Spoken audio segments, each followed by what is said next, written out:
Hare Krishna. Hello friends, I hope you all are doing well. This is Ritendra, I'm preacher of Srimad Bhagavad Gita, and today is very special lecture. Today I'm going to talk about one of the best theory which is actually related to psychology. That theory name is dissonance theory. Cognitive dissonance theory, and this theory actually claim about one thing. This theory really talk about one thing. Whenever we know the causes behind the particular action, even if despite of this all things we are involved, that means we are actually doing some sinful activities. Means this is all about the cognitive means we are aware about the particular action as well as the consequences behind that action. So even if despite of this all things we are associated here, the theory means smoking cigarette is unhealthy. We all aware despite of these all things we would like to smoke. Cognitive dissonance means unpleasant tension state, means awareness, belief and also action are inconsistent.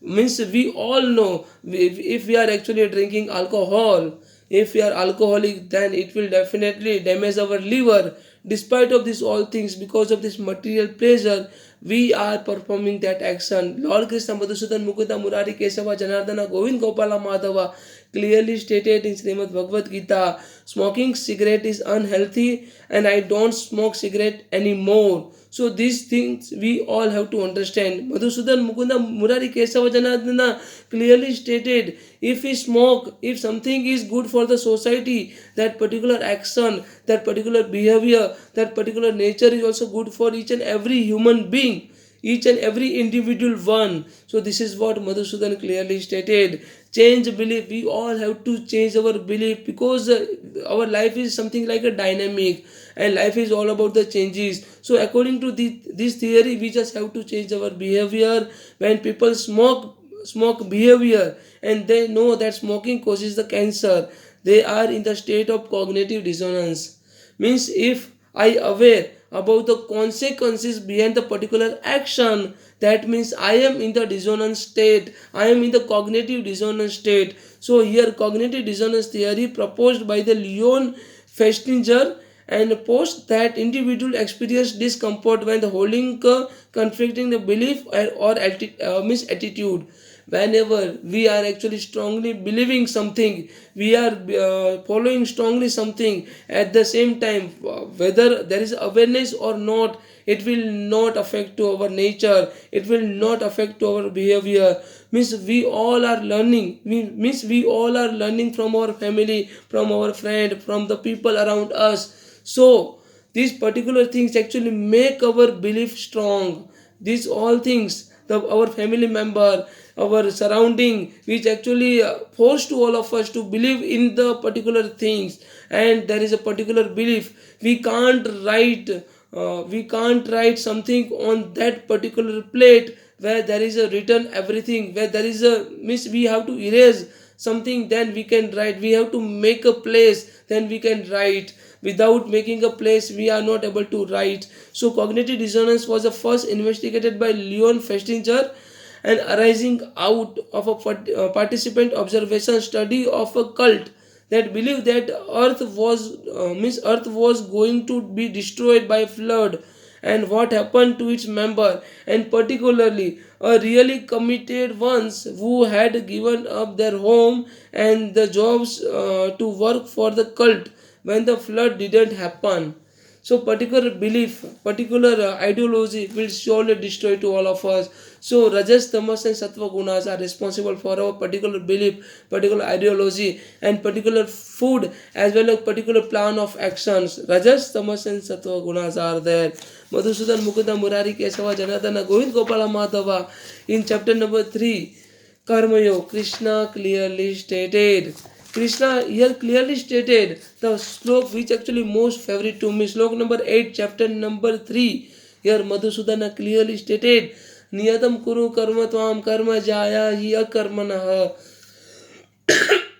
Sarira Yatrape Chatena Prasad Akarmanah. Madhusudan clearly stated, perform your prescribed duty. Working is better than not working. For doing is better than not working. And no one can maintain his or her physical body without performing his or her particular duty. So we all are entitled to perform a prescribed duty, and we just have to develop the awareness. We just have to think about the society, we just have to think about the people around us. So without if we have a personal benefit, if we are self-centered, then nothing will happen. It will surely destroy to all of us. This is what Madhusudan clearly stated in Srimad Bhagavad Gita. And Krishna further stated about one thing. Krishna here clearly stated, when Arjuna asks about the our real enemy, our real enemy is only our desire. So this cognitive dissonance theory actually based on our desire. How? Because even if despite of our awareness, we all are aware, if we are smoking, then it will harm to our body. Despite of this all things, we means we are trying to fulfill our personal desire, our material pleasure, material enjoyment. That's why we are smoking. So this particular desire, particular material enjoyment will surely because of rajoguna. So Lord Krishna here Arjuna asks, Atakena prayukta papa charita purusah anichanapi varsanya bala divaniyo jitah.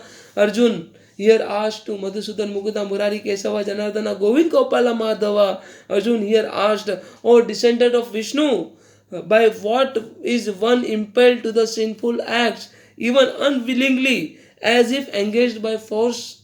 If something is engaged by force, even despite of my unwillingness, I don't want to involve in the sinful activities. But what is that which force me to involve in the sinful activities? What is that which make me incur the sinful activities? Here Madhusudana Mukunda Murari Kesava Janardana Govind Gopala Madhava answered to Arjuna. Here Krishna clearly stated, Kama is a krodha is a rajoguna samruddha.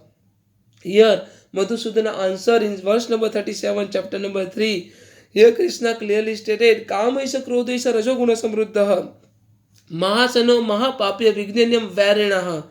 Supreme Personality of God had said, it is lust only. What is that which impelled you in the sinful activities? Madhusudan clearly stated, it is a lust only, your personal desire, your material desire, which actually impelled you in the sinful activities. Arjuna, which born of the contact with the material mode of the passion and later transferred into the breath, which is all devouring sinful enemy of this material world. This is your biggest enemy. Your material desire is your biggest enemy. This is what Madhusudan clearly stated. Your material desire is your greatest enemy. Madhusudan clearly stated, further stated, verse number 39, chapter number 3. Avratam gnanam eteno gnanino nityavarina kamarupena kanteya dusprune analena cha. Madhusudan here clearly stated, and living entities, your pure consciousness become covered by his eternal enemy in the form of the lust, which is never satisfied and which burn like a fire. Our desire, because of our desire, we are actually involved in the sinful activities, because we are only getting a bondage because of our material desire, because of our material enjoyment, our willingness. So here Krishna clearly stated, because of our desire will never be satisfied. However, I have strong willingness. I have strong willingness to satisfy my parents' desire, but I will fail to do so because desire took a birth in the mind. But and the mind is dynamic. All our desire are dynamic. Right now I have some desire, and after 1 hour I will have another desire. So desire will be changed. These all are dynamic. So this is what Madhusudan clearly stated. Here Madhusudana further stated, Indriyani mana buddhira adhishtanam uchyate eter vimohate esa gnana avratam dehina. Here Madhusudan clearly stated, the senses, mind and intelligence are the sitting place of the lust. Your real enemy is only and only your desire. So where does your living enemy is staying? Here Krishna, where does your living enemy is stay? Here Krishna clearly stated, the senses, the mind and intelligence, man, buddhi or mind, buddhi and senses, samvedana, these all are sitting place of the lust. And through the lust cover the real knowledge of the living entity and bewilder all of us. Through the knowledge, our desire actually cover everything and also bewilder to all of us, dilute to all of us. So this is what Madhusudan clearly stated. Madhusudan further stated, verse number 41, chapter number 3. Here Krishna clearly stated. Here Krishna gives all of us a remedy how to protect ourselves from this particular enemy, from our desire. Our desires are only our real enemy. So here Krishna clearly states, Tasmada Indriyani Adu Niyamya Bharat Varsaha Papa Prajahi and Jnana Vijnana Nasanam.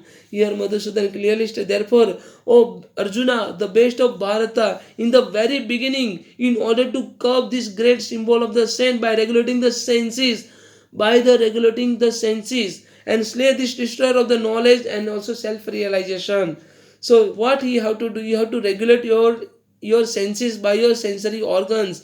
You have to regulate your eyes, what you have to see, what you have to speak, what you have to sniff, what you have to hear, and what you have to touch. If you regulate your senses by your five sensory organs, then you can easily curve the great symbol of this particular great symbol of the lust, that is called desire. Lust doesn't mean only sexual desire. Lust means any desire which one is outside of your goal or object, means goal or objective. So this is what Madhusudan clearly stated. I hope you all can understand. I have tried to compare, means I have tried to derive this cognitive dissonance theory from Srimad Bhagavad Gita. I hope you all can understand. If you have any question, any doubt, then please kindly put a comment. Thank you so much. Hare Krishna. Jai Shri Radhe.